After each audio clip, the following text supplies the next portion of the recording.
जय हिंद फ्रेंड्स। सदगुरु भगवान की चरणों में सादर चरण स्पर्श। यथार्थ गीता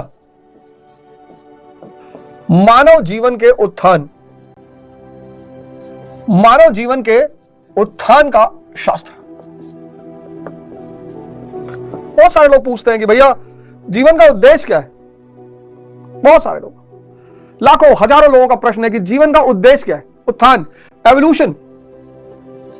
आप और हम सब पशु की स्थिति में है, पैदा होते हैं। पशु यानी जो सिर्फ इंद्रियों पर जीवित रहे, पशु यानी जो सिर्फ इंद्रियों पर जीवित रहे।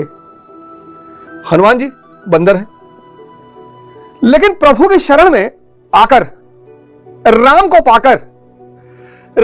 पाकर हनुमान जी भी भगवान हो गए। यही है जीवन का उद्देश्य। राम को पाकर हनुमान जी भी भगवान हो गए। हम सब पशु के स्तर पर जन्म लेते हैं और कभी कभी तो पशु से बदतर। पशु का कम से कम धर्म बंधा हुआ है। बकरी घास खाती है, शेर मांस खाता है, सबका एक सीजन है प्रजनन का, सब उनका धर्म बंधा हुआ है। मानव तो स्वच्छंद है। मानव के जीवन से अगर धर्म निकाल लिया जाए तो जंगल से बुरी स्थिति हो जाए, जंगल से बुरी स्थिति हो जाए, जंगल से। इसीलिए धर्म, मैं बार बार कहता हूं, बहुत आवश्यक है। तो जीवन जो है वो संघर्ष है। उत्थान का मतलब संघर्ष।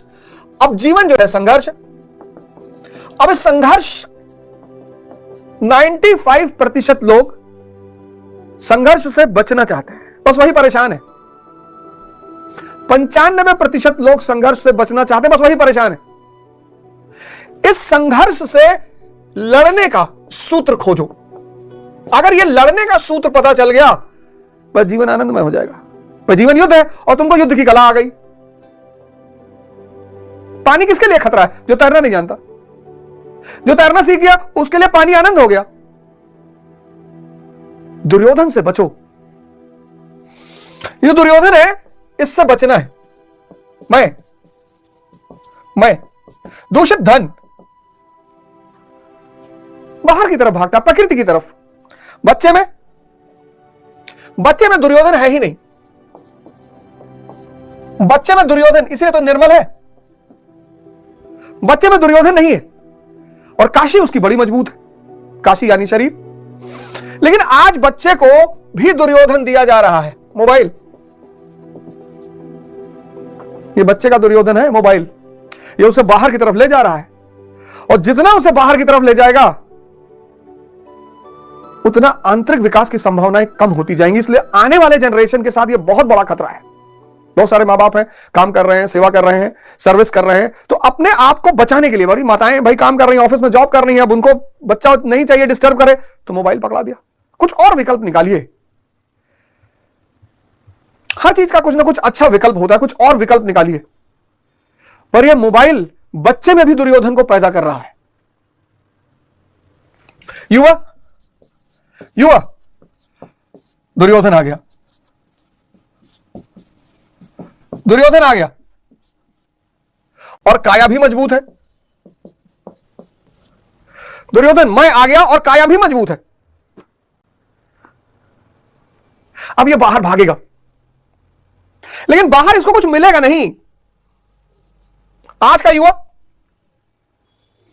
प्रेम करने के लिए दवा खोज रहा है, पढ़ने के लिए टीचर खोज रहा है, उत्साह के लिए मोटिवेशन खोज रहा है,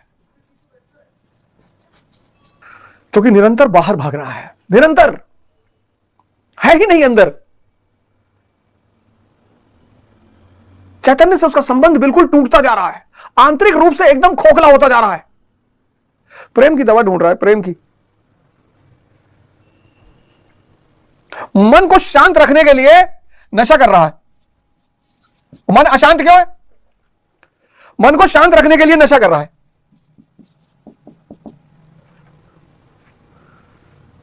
प्रेम के लिए दवा, सारी शक्तिवर्धक दवाएं, पढ़ने के लिए कोच, उत्साह के लिए मोटिवेशन, मन को शांत करने के लिए सब कुछ बाहर, क्योंकि अंदर से बहुत खोखला हो गया है।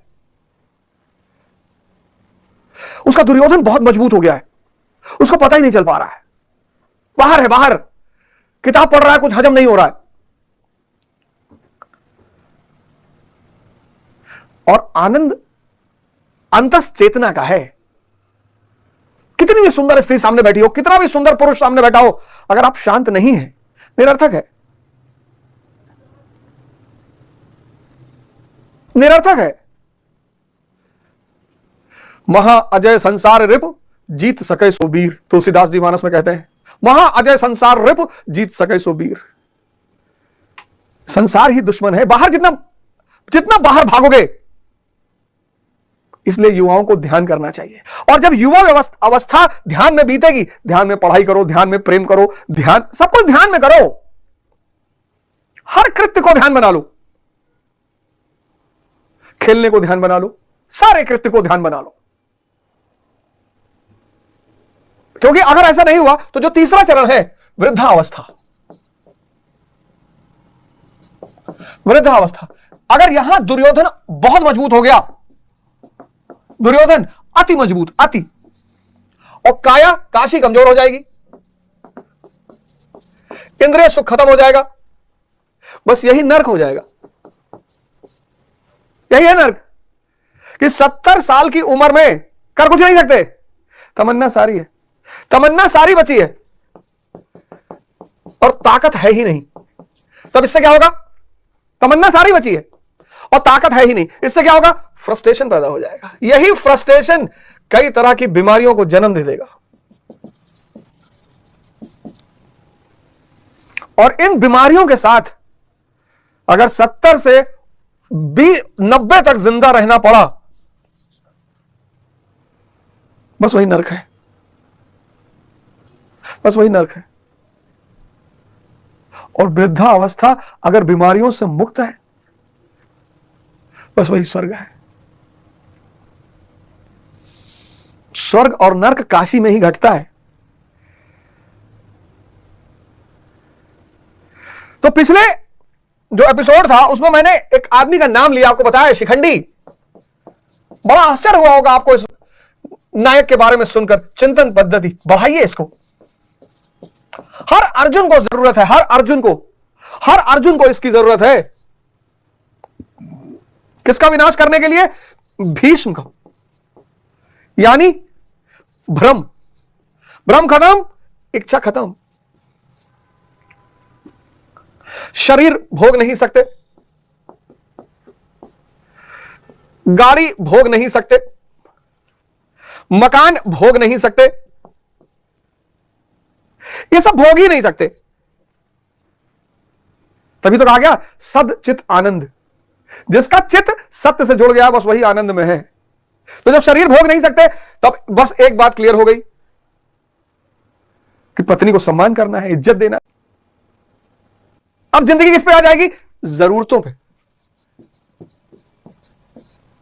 जीवन जरूरतों पे आ जाएगा। और जब जीवन जरूरतों पे आ जाएगा, आसान हो जाएगा, आनंद हो जाएगा।